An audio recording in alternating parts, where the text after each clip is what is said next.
Are you alright?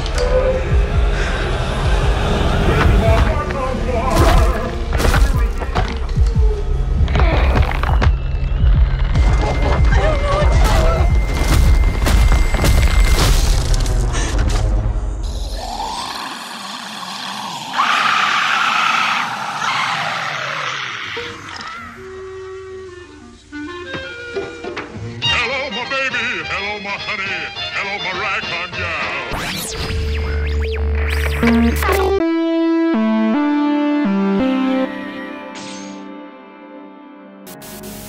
Ooh, boy howdy. I just gotta come out and say it, guys. Alien Rhombus was a guttural disappointment, and nothing, and I mean nothing, will silence me. Oh, shit! Got him!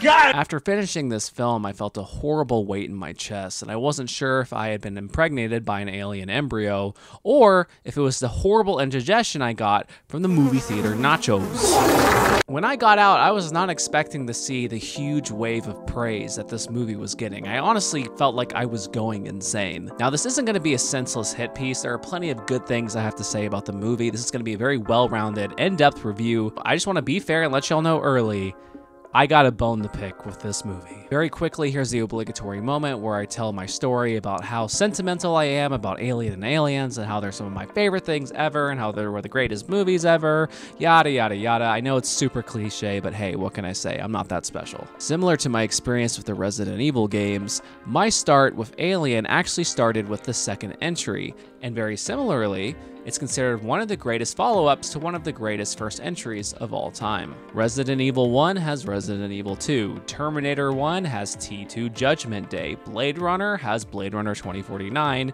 The Shining has Doctor Sleep, and Alien has Aliens. It's no secret that in the world of all these sequels and remakes and reboots, it's really easy to get super cynical and just hate on sequels, but Aliens really is one of those rare exceptions where the film is considered to be on par and argued by some to be even better than the first. Now, if someone held a gun to my head and asked me, Alien or Aliens, which is the superior film, of course I'm going to give the politically correct answer and choose Alien, the original. I would, however, be lying if I said it was my personal favorite. The first time I watched Aliens was right here on this very VHS tape. It was not only my first experience with Aliens, but it was the first time I was actually allowed to watch an R-rated film because it was my grandmother's favorite movie. That's right, not Gone with the Wind, not some other cheesy shit. It was Aliens, and it just blew my mind. I think I was, I don't know, maybe 7 at the time, like 7, 8, around that time, you know, elementary school, and I had never seen anything like it. I mean, you know, the action, the music, the characters, the one-liners. I mean, here's my grandmother's personal favorite. All right, sweethearts, you heard the man and you know the drill. Assholes and elbows. Hudson, come here. Come here. She used to say elbows and assholes all the time, and it would always make me laugh, and it has such a special place in my heart. And eventually, I did get around to watching the first one, and then I watched the third one and the fourth one. And even though Alien 3 and Resurrection are not great, I remember enjoying them quite a bit when I was younger.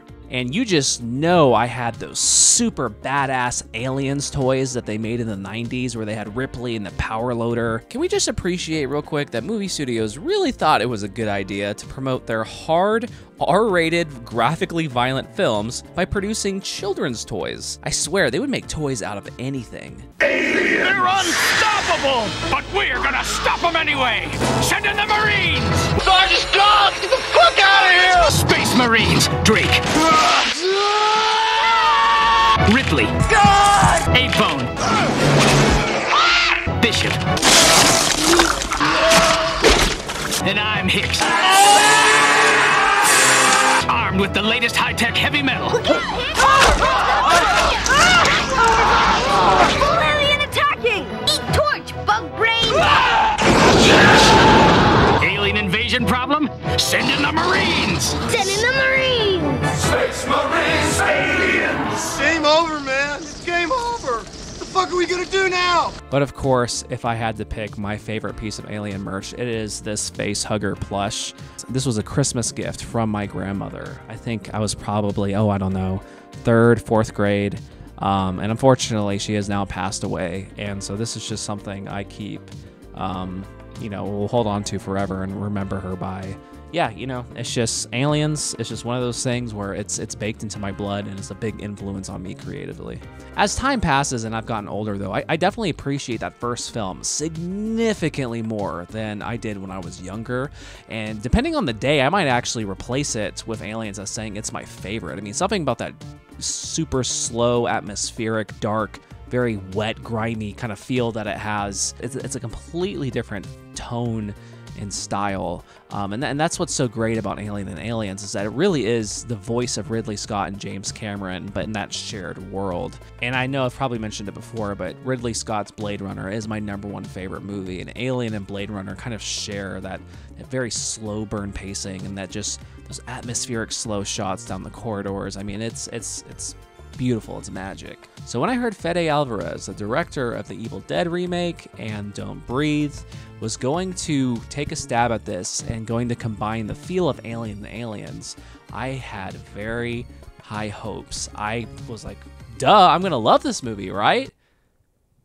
Right? Oh man, let's just get into this shit already. Alien Romulus is the 7th film set in the Alien franchise, and is set between the first Alien and Aliens. Our main character is a young Weyland-Yutani worker named Rain, who is stuck on a brutal mining colony planet that receives 0 sunlight all year round. She's accompanied by her android stepbrother named Andy, who is programmed by her late father to protect her. After being denied approval for leaving the planet by the corrupt company, her and her other young companions hatch a plan to leave the planet and escape the same fate that led to the death of their parents. Their plan? To board a strange abandoned vessel orbiting the planet in hopes of stealing the cryosleep pods left behind in order to make the long voyage to a paradise planet. There's only one problem. There's fucking aliens. Little did we know, they didn't just steal the cryopods, they also stole everything else from every other Alien movie. I'm more of a glass half full kind of person, and I like to put the good news before the bad, so before I go on some long, stupid rant about how this personally hurt my feelings and killed my family, I'm just gonna go over all the things I appreciate, and I'm going to stick with non-spoilers for this first chunk of the video. I gotta give this movie its due credit, alright, so let's get into it. Right off the bat, this movie opened beautifully. It was done with complete silence, and I just love that they had the balls to do that. You literally hear nothing, you just see the emptiness of space as this ship drifts through, and it just was, it was a delight. And of course, obviously you hear everyone like, you know what, I found it amusing, and I got a real kick out of it. It made it more realistic and more creepy. Good shit. One major thing that separates this movie from its predecessors is how young its cast is. This is something that kind of concerned me when I first watched the trailer, because it kind of felt like it was going to be a cheap slasher film starring teenage kids in space, even though these kids are, more 20-somethings. And I really thought it was just going to be a generic slasher, like a Halloween or Friday the 13th, but set on a spaceship. I'm relieved to say that the characters in this movie actually aren't awful. They do, however, leave a little bit to be desired. You see, the premise of a group of young colonists desperately trying to leave a hellhole is a strong enough base for a great cast. But most of these characters are one-note plot devices that are going to be alien fodder. There was a solid base here, and they could have easily fleshed it out, and I think the film would have been a lot stronger if they spent more time at the beginning setting up our characters as a family unit and giving them more moments to breathe and interact, just like the crew of the Nostromo and the Space Marines in their respective films. I will say, with what the actors were given, I didn't have a problem with any of the performances. And I guess you can have an expendable cast so long as you have a couple of strong lead characters. And we got pretty close. Kaylee Spaney, known for her roles in Civil War and Priscilla, plays our main hero, Rain. And she had quite a bit of potential. She was a fine enough lead, I guess, but she lacked charisma and screen presence like you got with Sigourney Weaver. I definitely didn't just want a copy of that character, of course. But someone needs to tell the writer that, because I got so annoyed how the movie kept trying to drop parallels between her and Ripley by just straight up copying scenes from Alien and Aliens. Her striking the poses, the way the shots are framed and set up. It's like they were kind of expecting fans to go, oh wow, she's a little Ripley. But she's not. And besides, Rain shouldn't be the next Ripley. Rain should be the first Rain. I'll get way more into the spoiler section, but it just kind of frustrated me that we're given her initial motivation and it never really changes, or there's really no twist or anything added to the character. She kind of just goes through the motions, and really they relied way too heavily on the iconic imagery to try and kind of manipulate the audience's feelings into thinking she's some badass. And I don't know, she has some cool moments towards the end, don't get me wrong, but it just didn't come together for me as strong as I'd like. She's never given a chance to really be her own character or have an arc. And ultimately, her character is greatly overshadowed by an amazing co-star. David Johnson as Andy the android. Holy shit! That is easily the best part about this whole movie. I mean, his performance was great. Without getting too into spoilers, he kind of has like almost two different sides that he's playing, and he so effortlessly just turns it on and off. I mean, all the performance is right here. And I looked him up, and I didn't recognize him from anything else. He's kind of a new upcoming actor, and I'm going to watch his career with great interest. We will watch your career with great interest. Because he really just managed, you know, for a cold, lifeless machine, you know, a robot, an android, he pulled so much emotion, and easily the two of them were the heart and soul of this movie. I mean, the only reason the movie worked as well as it did for as long as it did was because of them. Also, isn't it kind of cute that his name's Andy? I don't know, because it's like short for android, like Andy the android. Like, I don't know. I found that very charming, and his character is just fascinating. And so much of the reason why you get so attached to him, and also Kaylee Spaney's character Rain, is because their connection is just so wholesome, and just it feels real. Like, it makes sense in this world. Her family died, and the father needed to make sure that she was going to be okay, so he found an old model of android, fixed it up to protect and love her. But, you know, he has problems because he's glitchy and he's an older model, so she's kind of taking care of him. And it almost feels like, you know, he's like a disabled brother who's very sweethearted, and he's, you know, he's a big child at heart. She's having, they have to look after each other in this very hostile, terrible environment, and you know, these little shit-ass kids are like picking on him, and it's just, I don't know, really pulled at my heartstrings, and again, it kind of just set up a really great relationship that I think for the most part actually persisted throughout the movie. And I guess I shouldn't be so surprised, because it's kind of a common theme in Alien to have a cool robot character. I mean, we had Bishop, and of course David. I mean, David is the best part about Prometheus and Alien Covenant, easily. As for the rest of the cast, we have an ex-boyfriend character named Tyler, played by Archie Renault, and honestly, he's kind of a non-character. He's really just there to help out Rain in a couple scenes, and he's quite generic and forgettable. I'm kind of lost as to why they even gave him an ex-boyfriend background. You could completely remove that from the plot, and it wouldn't affect a single thing. That's kind of what I mean when this cast is undercooked. You can have so much tension and spicy drama if you have two characters that were past lovers, but here it just seems like a throwaway line. And then you have his cousin Bjorn, played by Spike Fern. This character was a total dick, and honestly it worked, and when you learn his backstory, it actually makes a lot of sense, and I kind of wish we got to see that backstory in the film. I would have actually preferred that be part of the opening, and I think it would have really helped flesh out the characters. I thought it was a really cool way to also kind of do a little bit of world building as well. That's one thing that I can say was really neat, is that there was a good chunk of world building at the beginning of this movie. I mean, you really felt just how shitty this planet is. There's also this kind of cool moment of characterization where they're exiting the planet, right? And there's this huge dip, this gravity well, and he gets up and he uses it to like smoke a cigarette or maybe a joint like super fast.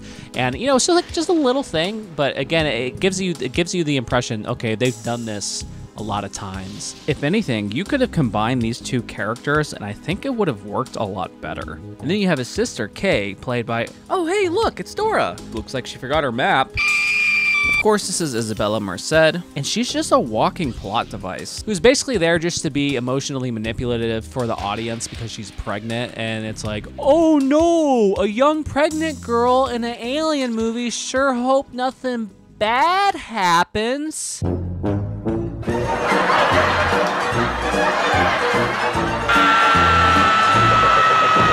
And then we have Eileen Wu as Navarro, and all you gotta know is that they're the bald pilot, and that's really about it. They're basically just there to die. And I think that if they had just focused a little bit more on that cast, kind of fleshed them out a little bit more, maybe showed a little bit more of their struggle on that planet, and kind of amped up to that goal of them trying to get off the planet, I think that would have worked a little bit better.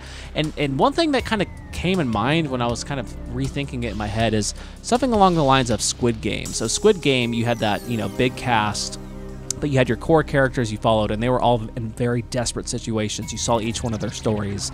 And these characters more or less share the same story, but I think you could have added just a little bit more character to each one and given them more time. But, you know, with a 2-hour runtime, it's kind of hard to do that. So, I don't know. I think if they moved some things around or excluded some things, they could have maybe made a little bit more room for development. But having 2 solid characters that you're following is not bad. So, like I said, it would have been nice, but it wasn't 100% necessary. Also, another element I would count as almost a character on its own is the planet that they're on, the mining planet. It kind of felt like the opening shots of Blade Runner and maybe a little bit of Mustafar, you know? It actually kind of reminded me of Oddworld. It just was like this hot, awful, dark, dank, just terrible shit-ass place. They did a good job of at least setting up the stakes of like, hey, if you're not successful, you're gonna get your ass whooped or you're gonna be stuck here forever.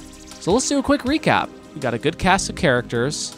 We have clear goals, high stakes, and really cool world building. So what could go wrong? To say I was pretty pumped and hyped up at this moment is kind of an understatement. Like I was locked in. But then they get to the space station and things start to get a little fucky. When they first board the ship, it's completely pitch black, zero gravity, very spooky, very alien.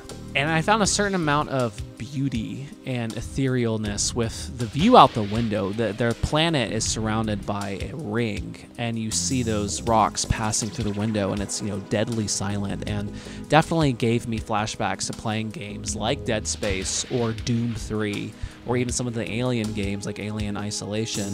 And it's something that the other movies touched on a little bit, but this upped that environmental danger level, you know, that man versus nature kind of level. And I really loved it. I mean, and the music was great too. I actually have been listening to the soundtrack back over, and it's something I really admire about the movie. And they do a good job of setting up gravity as an environmental element that they're going to have to play with, and that setup does pay off towards the end. Eventually, they make their way to a giant freezer room, and that's when the movie officially felt like a video game, but in a good way. Of course, if you're a fan of Dead Space or any other horror games like that, a lot of this movie kind of felt like you were going through different levels of one of those games. There's different obstacles and objectives and puzzles they have to solve, and they gotta unlock things in order to get to the next point. And our main character, Rain, she's not a soldier. She's just a normal girl who is working, you know, in this factory environment. However, they're gonna need to use guns, and there was one really cool piece of tech where they kind of worked around this issue where the gun actually had a locking mechanism where it do like an auto aim. I'm like, that is so video game, but again, in like a really cool way, in a way that wasn't distracting or unrealistic. It made sense in this world, and I think was kind of a clever way to get around that obstacle. And they got really creative with the acid blood in this as well. Acid blood has always been a threat in these movies, but not quite the way they did in this. But continuing with the story, one thing leads to another, and the room starts to defrost, and oh no, there's face huggers and Ziploc bags on the fucking wall. So they start coming out, and they're dipping into the water, and we got our iconic line, "There's something in the fucking wall!" There's something in the water. What do you mean there's something in the water? No, there's just something in the fucking water. There's something in the fucking wall! And adding on more good points, the facehuggers were scary in this movie. Not that they have ever not been scary, but I guess you've seen so many of these creatures so many times, you start to get desensitized, but the way they're swimming around in the water and the way they're used here, and you get to see its little freaking, I don't know, this little penis coming out of its mouth. I mean, it was gross, it was scary. I thought they did a good job, and you could tell there's a mix of CG and puppet work going on, a lot of puppetry and animatronics. The visual effects, both the visual effects and the special effects, the VFX and the practical effects in here are just beautiful. The kids manage to slip through the door, but uh-oh, one of them gets face hugged. They set up this whole thing with this X-ray torch, which I don't know what the original purpose of that device was supposed to be, but as soon as you saw it, everyone's like, bro, they're gonna use that in a chest burster scene. And sure enough, they put the X-ray torch up, and you get to see this crazy X-ray shot of the alien making its way through the chest, and it was super gnarly. And again, just a really cool, creative little tidbit of world building. By this point, the movie had placed so many building blocks just perfectly perfectly, one on top of the other, and all this momentum had been built up and this excitement. I was so locked in, I was so invested, and I was like, this is so great. The atmosphere, the visual effects, I mean, everything. It's like, I'm like, this is the Alien I've been waiting for. But then slowly, bit by bit, they start pulling those Jenga blocks. And then before I knew it, the shit just started crashing down. And for the sake of spoilers, I'm not going to mention the first thing that ticked me off. But let's just say the callbacks, the cameos, the Easter eggs eventually just became ripping off scenes. And it essentially boiled down to this derivative greatest hits collection. So before I get into any spoilers, in order to assess what's wrong with the present, I think we need to examine the history of the past.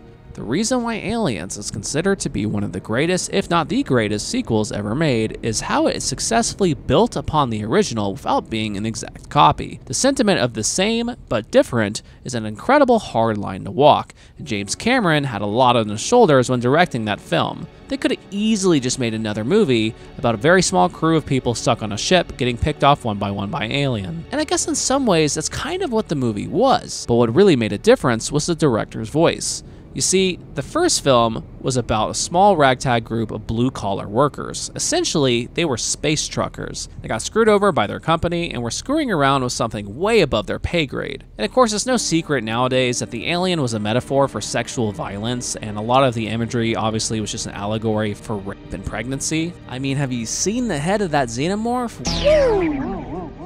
What was a simple story about an alien on a ship was greatly elevated by the subtext and art direction. It could have easily been another B-movie, but instead it should be considered in the top 100 greatest films ever shot. Aliens, however, came back to the material with a more militaristic lens. Much like George Lucas, James Cameron was inspired by the Vietnam War and had this idea of a less technologically advanced force fighting and easily defeating a more advanced military. It's a very interesting idea and definitely came at the material from a completely different angle. You also had a lot of character development for Ripley, because it's revealed in the director's cut that she had a daughter who died while she was in cryosleep. That void in her heart was filled by the young orphan Newt, who was struck by tragedy in this horrible event. She grew a motherly love for her and swore to protect her with her life. And instead of a slow atmospheric burn, it's now balls to the wall, pedal to the metal action thriller about a group fighting as hard as they can down to the last man to make it out alive.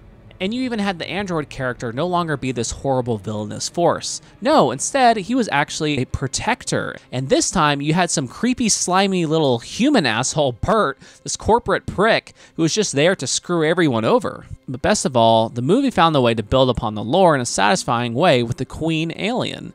We get to learn about the xenomorph life cycle, and then it all builds up to this big battle at the end between the two queen bees, the Battle of the Mothers. And yet again, Ripley makes it out alive, and things are happily ever after. And I told you, she drowned. Like I said, they make it out alive, and things are happily ever after the end. Nothing else. Ergo, she drowned. The only person who hates Alien 3 more than the Alien fans is David Fincher. So yes, Aliens has similar elements to Alien, but it really only takes what it needs to. It doesn't overdo it, and honestly could easily be enjoyed without having watching the first one. Hell, that's how I started the series. It pays tribute and builds upon the first in a satisfying way without being a knockoff. This was an era before the internet, so Easter eggs and references weren't quite as utilized or celebrated as they are nowadays. But it's one thing to have Easter eggs and references and homages, and it's another to just totally rip off a structure and straight up steal scenes. Alien was truckers in space, Aliens was a take on the Vietnam War. So what is Alien Romulus? Those first two movies felt like original pieces by unique voices. Alien Romulus had that fresh take, that first act that was working really well, but somewhere along the lines, it ended up becoming a derivative work. It's so focused on its connection to the other films that it kind of ends up feeling like a fan film. For some people, it may not feel as egregious, but for me, it got to the point where I was literally predicting how the scenes were going to play out before they played out. And I was pretty much right on the money almost every single time, down to the big twist ending. I was like, oh, this shit's gonna mix with this shit, and that shit's gonna turn into this shit, and then this shit's gonna happen. And then that's exactly what happened. And by the end of it, the character's giving an ending monologue, and I was just like, could we just wrap this up? Like, it felt like the movie wouldn't end. And by the end of it, I just felt so tired and so betrayed that all that excitement and joy I felt in that opening, it just like completely vanished. Aliens felt like someone trying to tell a story based in the world of Alien. Alien Romulus felt like someone trying to replicate the success of those first two movies. It no longer felt like I was watching a movie. It just felt like I was watching content. For what it's worth, I appreciate what Fede Alvarez was trying to do, and I can't help but wonder how much of this was actually his original stuff and how much of it was studio meddling. And again, the mix of the CG and the practical, I mean, the xenomorph looked great, the sets look great, and that's part of what made it hurt so much, was seeing the potential and seeing all the money and the work that went into it, and you know, had good characters. And I think if this movie was just kind of mid or kind of from beginning to end, I probably wouldn't feel as angry as I did. And I mentioned Alien and Aliens, but I should probably also mention the big man himself, Ridley Scott, and his two turds, Prometheus and Alien Covenant. Now, I actually do like Prometheus, but I can't say by any means I loved it or that it's great. That's one of those movies that a lot of people have this misconception that the reason why people didn't like it or the reason why it was bad was because it wasn't like Alien or didn't have the xenomorph or whatever. And I'm like, nah, man, it wasn't that at all. It was the fact that it felt so half-baked. It's like the ideas were really good. You had these really larger-than-life ideas and very interesting themes. You have a great cast. However, the characters acted so stupid. I mean, the scientist characters in Prometheus and Alien Covenant acted more dumb than the 20-something-year-old kids in this movie or than the blue-collar workers in the first film. Like, they felt more like dumbass teenage truckers than you know, anyone else in any of these other movies. I could tell Ridley Scott was struggling because he wanted to make something different, but he also was trying to give the studio what they wanted because the studio wanted to give what they thought the fans wanted. So it was this whole hodgepodge. So you have these half-baked ideas. They left things too ambiguous, too vague, and it ended up making the movie feel way more shallow, and those deeper themes weren't able to come through as strong. And you had too much shit taken out, and the whole thing was that it was supposed to, you know, answer all these great questions you had, and all it did was create more questions and then didn't answer those, and that's what made them so frustrating. And Alien Covenant, good God, what a talk about wasted potential. I mean, that the sequel to Prometheus was so exciting, the setup was so great, but then boom, you just have another generic by the numbers derivative piece of shit. You know, I will say I think Alien Covenant is probably worse than this. Funny enough, I remember very clearly that people were saying the same shit about Covenant that people are saying about this, how it's a return to the original Alien vibe, and how it was a great throwback, and how it was so exciting, so cool to see the alien on screen again. And I was like, oh my God. I got the same sick, cynical feeling I got watching this as I did watching the Jurassic World movies, the new Ghostbusters, the Star Wars sequel trilogy. This film is part of this new era of soft reboots, where everything ultimately is just a derivative of the classic cool things you remember. And it's totally possible to have a great movie that can pay homage and pay respect, but not feel like this weird Frankenstein creation of a corporate product. And that's really what it comes down to, is that this movie was very promising, and it ultimately became very cookie cutter and just the same shit you've seen 1,000 times.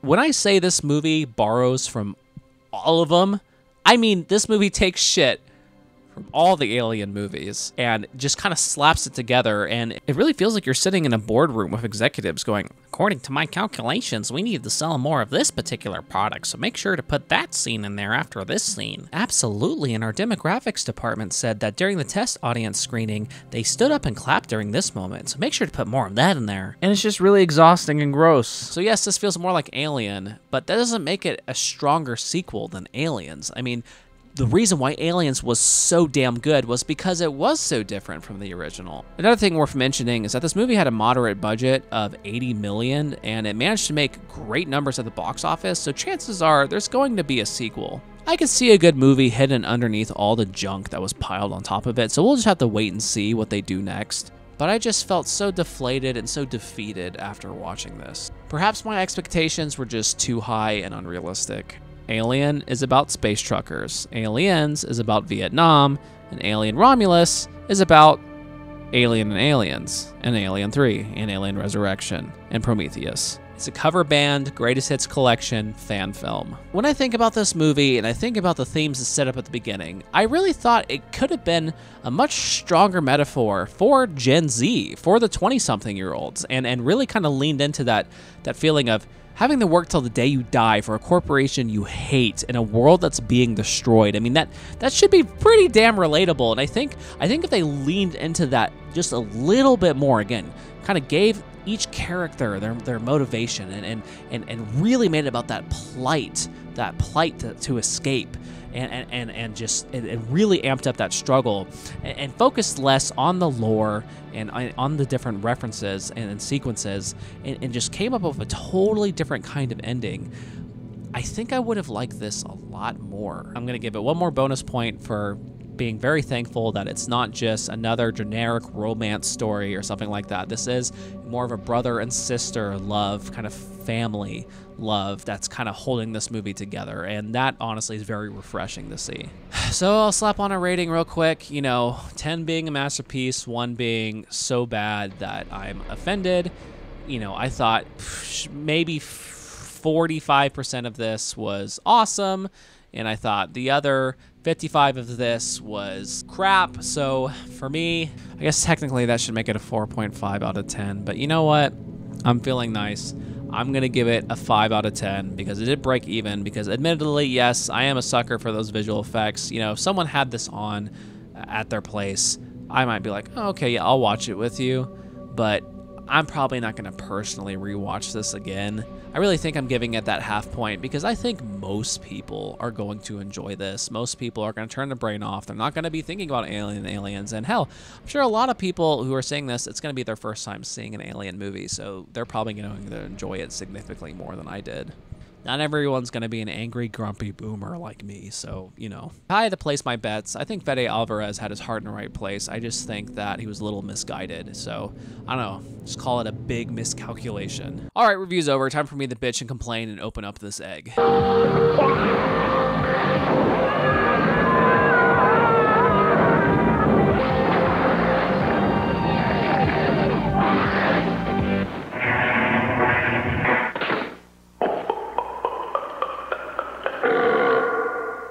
Did I say I love the start of this movie? Yeah, okay, that was kind of a half-truth, because why did they need the Nostromo to come back? I mean, I get it, this is a sequel to Alien and a prequel to Aliens, but, I mean, Ripley blew the shit out of that ship. I mean, that thing had like, I don't know, like a nuclear-grade explosion, yet somehow the alien was able to survive that. Like, it cocoons itself, and like in this, I don't even know, like, the aliens have just been able to make cocoons for themselves this whole time? Like, I just call bullshit. They made Ripley a failure, not just once, but twice. Did we really need to undermine the heroic efforts of our character again to start a new story?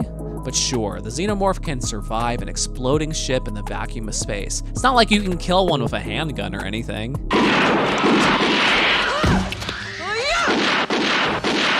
Oh yeah, oops. And speaking of bringing back characters from the first Alien, who the fuck thought it was a good idea to bring back Ian Holm? When they first showed that body on the ground, I got a sneaky suspicion it was him. And when they finally showed him, I was like, oh my god, that looks like shit. Did we not learn our lesson from Grand Moff Tarkin? This deepfake technology just isn't quite there yet, and that uncanny valley is just a little too intense. And I guess you could make the excuse that he's an android, he's not human, so maybe it's not supposed to feel real, but that just kind of feels like a bullshit excuse because he looked pretty damn real in the first movie, and that was 1979. Call me crazy, but I actually would have preferred just like a stiff puppet. Like if they just kind of leaned all the way into it and just made it like a very stiff, awkward puppet, I think that would have worked a lot better. And hell, if you really wanted to cheat, you could have it to where his jaw's broken, but his voice box still works. So like that way his face doesn't have to move a whole lot. You know, it would look weird, and I would still be like, why the fuck are you bringing back this character? Even though technically, yes, I know it's not Ash, it's Rook, but still, it feels really cheap. Another reason why I thought it was a very stupid decision is that for anyone who's seen the original movie, you know that Ash was up to no good. By making the robot look just like him, you're basically giving away to the audience that this thing is going to backstab our characters. Not to mention, if Ash was a mass-produced robot, then how was Ripley and Dallas and the rest of the crew of the Nostromo surprised when he was an android? Wouldn't they have seen multiples of him walking around before? I mean, are we really supposed to believe that Ash was the first of his kind and that they would make more of him? I don't know. It just, again, the whole idea is that Ash was incognito on the ship. No one knew he was an android. So why would he be a mass-produced model? I don't know. I mean, it just felt like really weird, misplaced fan service. And again, it felt like shit you would see in a Marvel movie or a fucking Star Wars spinoff. You know what I mean? Not an Alien movie. If there's any silver lining here, it's that Ian Holmes' family actually said that he would have loved to have been in this movie, and they gave permission.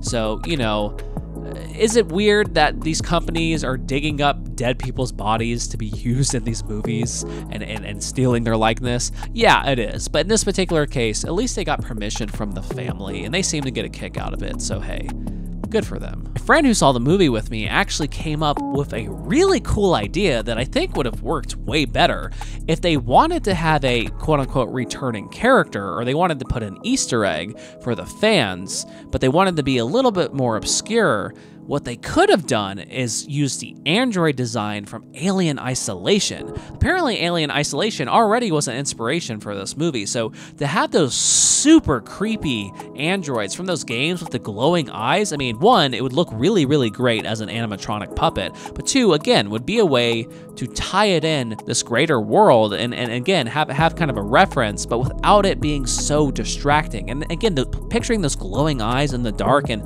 picturing that face on the CRT monitors, that would have been so creepy, and I think would have been really cool to see. And again, I think I would have gotten a kick out of it because it's something I recognize, but not something we've ever seen in a movie before, and also not a fucking deep fake of Ian Holm. I don't need creepy CGI Bilbo Baggins on the table. Bringing back the Xenomorph from the first film also kind of begs the question, how did the eggs get made? Not to mention there's a huge nest, just walls cocooned end to end, and it's like, did the alien do that on its own, or was it the result of reverse engineering the DNA or some shit? Shit, I don't know. I guess it really doesn't matter. There was one more prop I wanted to give this movie, but I couldn't because it would be a spoiler, but that alien ussy on the wall where the Xenomorph gets born out of, that shit was fucking gross, dude. Hell no. But it was beautiful. I mean, it was just basically this giant alien vagina, just slimy as shit. And the cousin character stuck the metal rod up in there, and then it spills out. And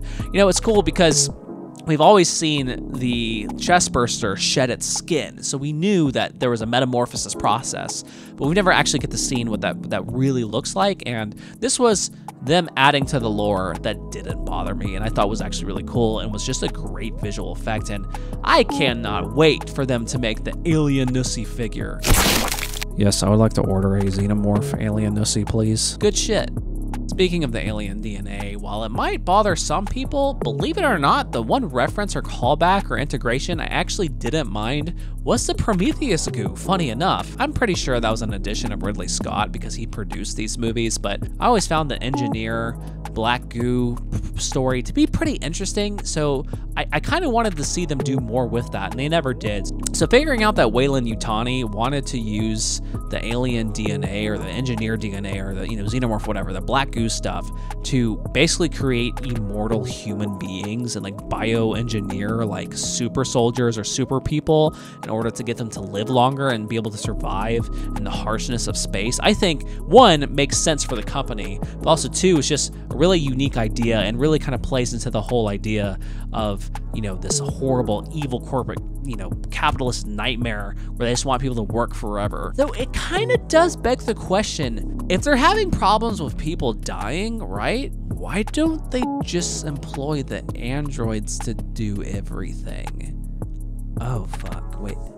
Do they just not have the money or the resources? Like, think about it. You wouldn't have to build beds. You know, they don't have to sleep. They don't have to eat or shit or piss or procreate. They can just build more of themselves, right? It's like the perfect plan. They're super strong. You know, they don't get sick. Why don't they just have androids? You know what? Come to think of it. Okay, so a lot of people don't know this, but technically speaking, Blade Runner and Alien are in the same universe. Yes, it's highly contested, it's very highly debated and argued amongst fans, but Ridley Scott has said himself, even in Alien Covenant and Prometheus, there are references to the replicants from Blade Runner. The whole idea is that the androids were the next step after replicants, whenever they eventually, you know, had the replicant war and they stopped building replicants or whatever. You know, Alien's supposed to take place, like, I don't know, hundreds and hundreds and hundreds of years after Blade Runner. Anyways, the whole reason why they built replicants in the first place was to have a disposable workforce to colonize other planets where it was not safe enough for people to work. They were literally slaves built by humans to mine off-world colonies. So why would they eventually revert back to humans if they built androids? Whatever, I'm thinking too far into this. I don't know.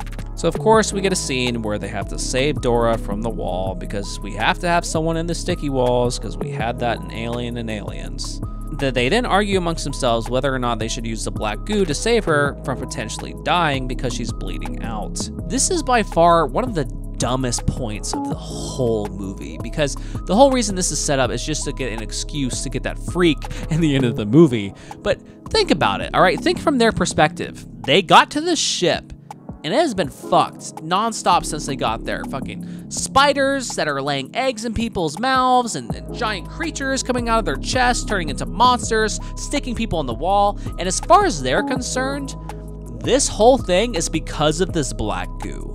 Like, it is painfully obvious the two are related. They have no proof other than some experiments that they saw on rats. But for all they know, that's what caused all this shit. They have no reason to believe the robot that's fucking them over and telling them all this shit. Andy says that, you know, rats have a 25% DNA similarity to humans, so therefore it has a 25% chance of working, which I don't think that's how that math works, considering that we have a lot of similarities with chimps and pigs. Yeah, there's tons of shit that does not cross over between species. So again, it's just a really dumb idea, and the fact that she was even conscious enough to listen to them have this conversation and remember that, to me means she was fine. She was doing just dandy. Ex-Boothang then gets yeeted up into the ceiling and gets his head eaten out while the other characters escape.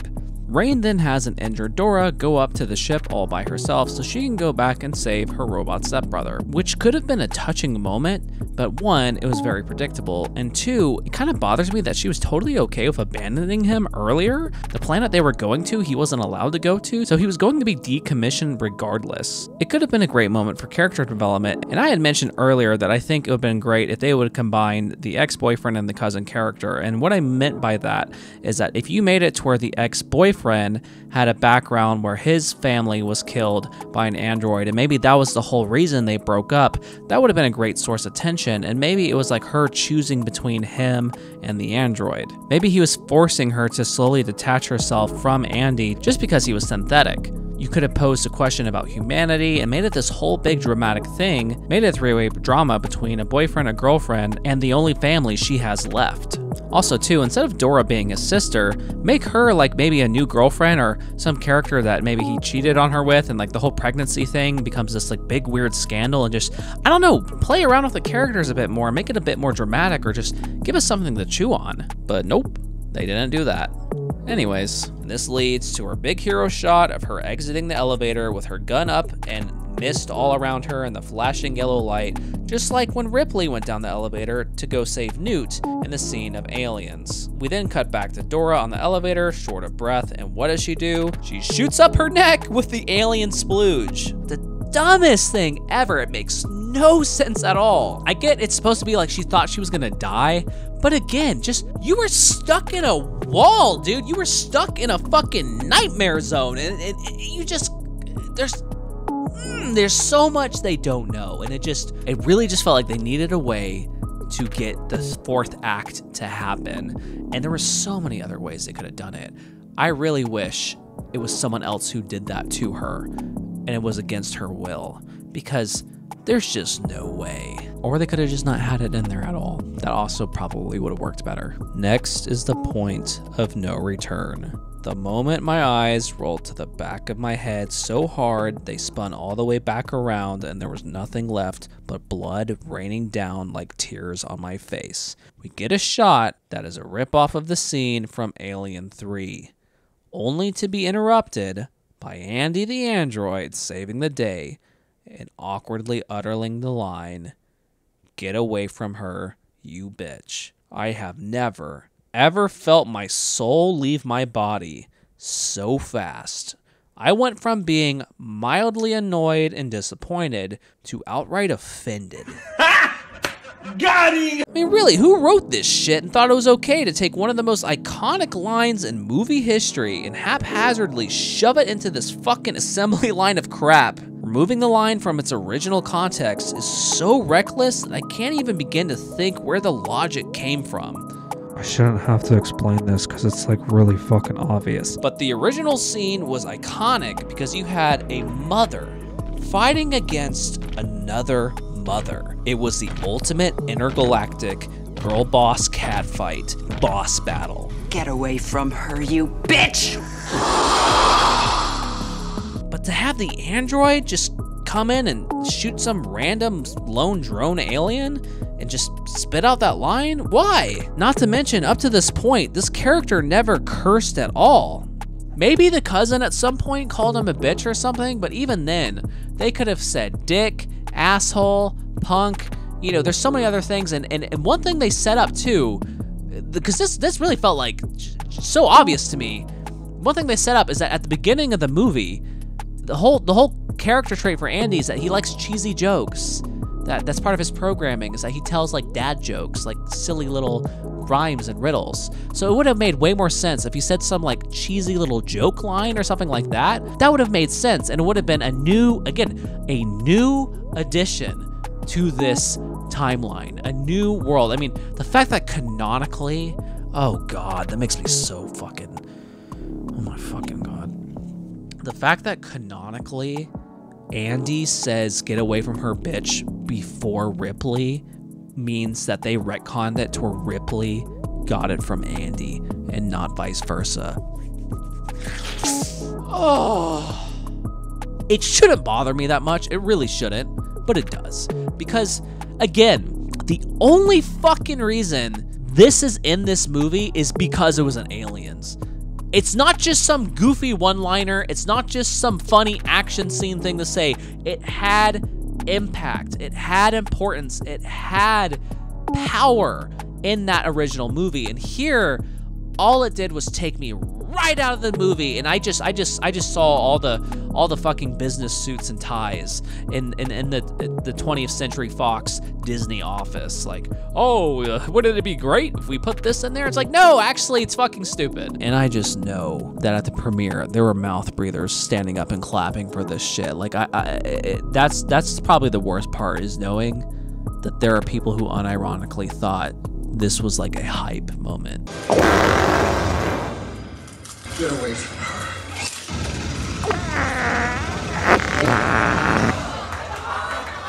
You bitch. Is this really what movies are coming to now? Like, is Alien now the same caliber as a Marvel movie? It was almost a visceral out-of-body experience how poorly it was done. They literally stopped the music and he said, get away from her. Pause. You bitch. The only impact I felt from watching this movie was in my pants because of the nachos. A scene I didn't go into much detail about in my non-spoiler section, of course, was the acid. That was genuinely fucking cool. And I think That was so exciting and so unique and so fresh, so original. That was strong enough to be your boss battle, your final ending. The characters are at one point, they need to get to the other. They can't because there's a bunch of fucking aliens. And so they have to think, okay, what's a way we can get around this? And they have to platform. And I think that would have been a more crazy death too. If you showed, you know, the ex-boyfriend character get like melted by acid slowly, and like that would have been a more impactful death than them ripping off the tail behind the back from Bishop. And also the little detail of Andy grabbing onto the wall and grabbing onto her shirt and calibrating her, like that was actually really cool. And again, they set up the gravity at the beginning, they pay it off at the end. It came full circle. That's really all we needed.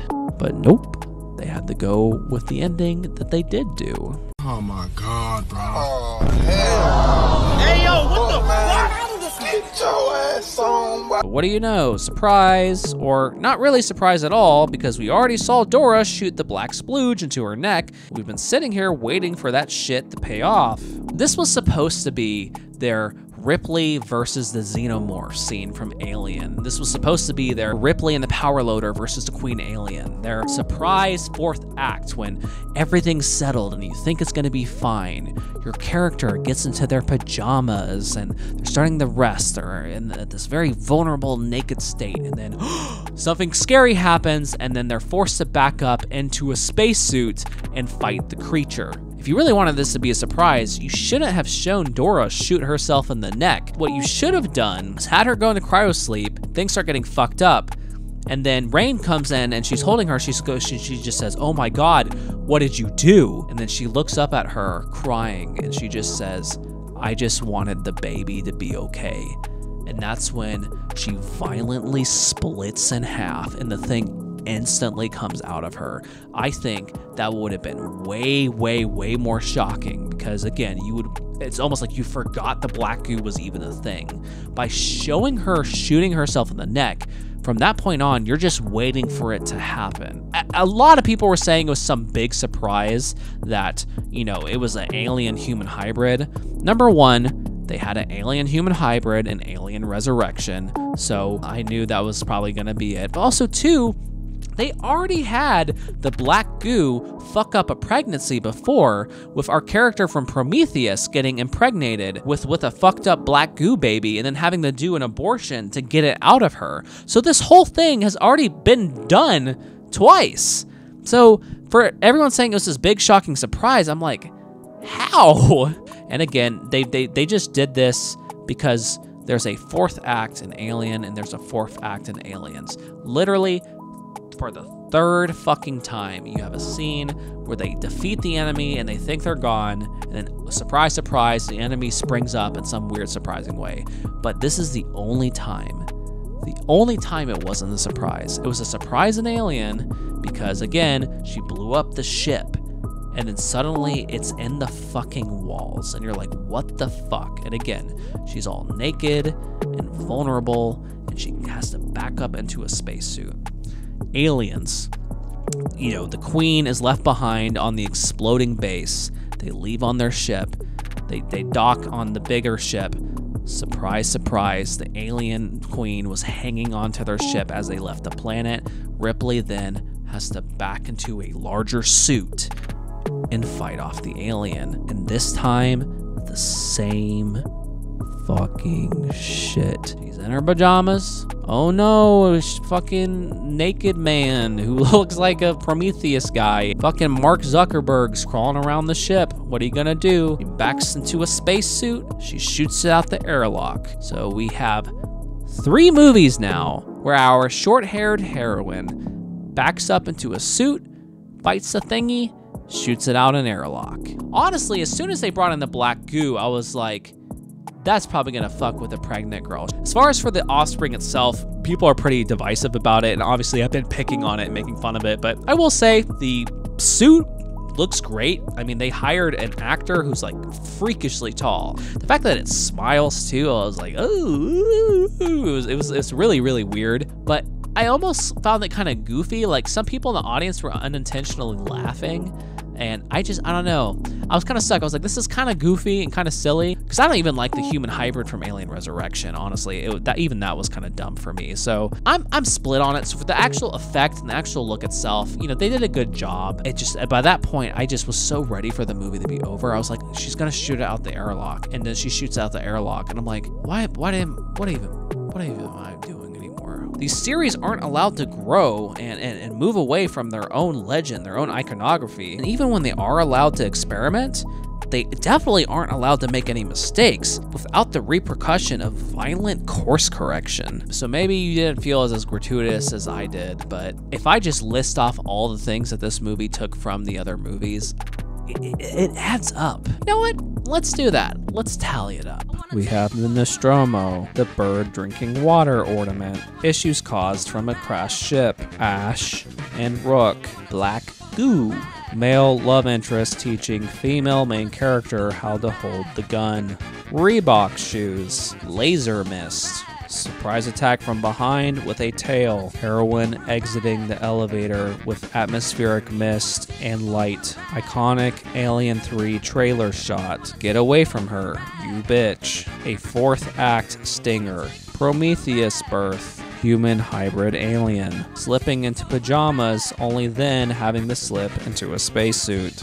shooting monster out of airlock, lone survivor is a female with short hair, final message signatured with, this is insert character, signing off. If this movie didn't bother you like it bothered me, I can say with complete honesty and sincerity, I am so jealous. I really wanted to like this, and for a time I did, and I just was like, holy shit, the third best Alien movie is here. We've broken the curse. And when I left the theater, I was so mixed, but the longer I thought about it, the more and more it just made me upset.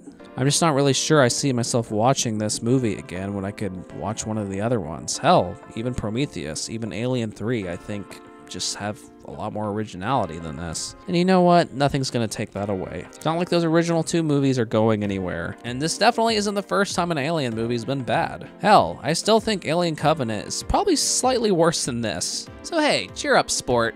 Let the kids have fun. I mean, this is their movie, all right? They haven't seen the other Alien movies. It's not like these kids know that these corporations are just letting these franchises slowly cannibalize themselves until they chew it up and regurgitate it and spit it back out into our mouth so many times that they're unrecognizable and become shells of their former selves or anything like that. I like to end on a positive note. If I could say anything great about the Alien franchise, is that each movie has pretty neat ideas. I mean, even the bad ones have pretty memorable moments in them, and even this movie has some fantastic set pieces that I definitely will remember. And who knows, with enough time, maybe I'll soften up and I'll actually grow to love this movie. No! Come on!